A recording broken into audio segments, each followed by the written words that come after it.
1947 की तकसीम बरसगीर के वक्त भारत और मगरबी पाकिस्तान का जनूबी बॉर्डर गुजरात और सिंध के एरिया में ज़्यादातर अनडिमार्केटेड यानी गैर मुतय्यन था। पाकिस्तान का मौक़िफ़ था कि गुजरात का शुमाली रीजन जो तब कच्छ स्टेट हुआ करता था, यहाँ 24th पैरेलल लाइन को बॉर्डर होना चाहिए। पाकिस्तान के मुताबिक ये इलाका तारीखी तौर पर मुतनाज़ था। पाकिस्तान का मौक़िफ़ था कि कच्छ का शुमाली इलाका, जिसे रन ऑफ कच्छ भी कहते हैं, ये एक इनलैंड या डेड सी है।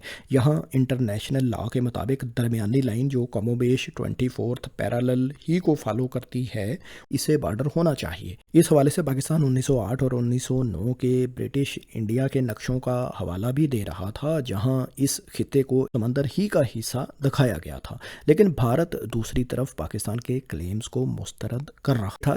भारत के मुताबिक यहाँ कोई बॉर्डर तनाज़ा सिरे से मौजूद ही नहीं था, बल्कि रन ऑफ कच्छ के शुमाली किनारे तक पूरे का पूरा ये इलाका भारतीय टेरिटरी है। भारतीय नुक्ता नज़र ये था कि एक सर्वे करके सिर्फ बाउंड्री को हतमी शक्ल दे देनी चाहिए।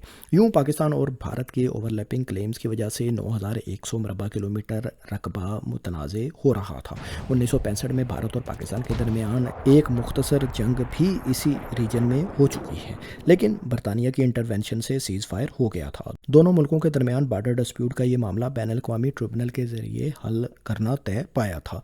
इस बैन अल-अक़वामी ट्रिब्यूनल के फैसले के मुताबिक पाकिस्तान को इस मुतनाज़ा रीजन का सिर्फ 10% हिस्सा मिला था, जबकि बाकी का 90% इलाका इस ट्रिब्यूनल ने अपने फैसले में भारत को दे दिया था।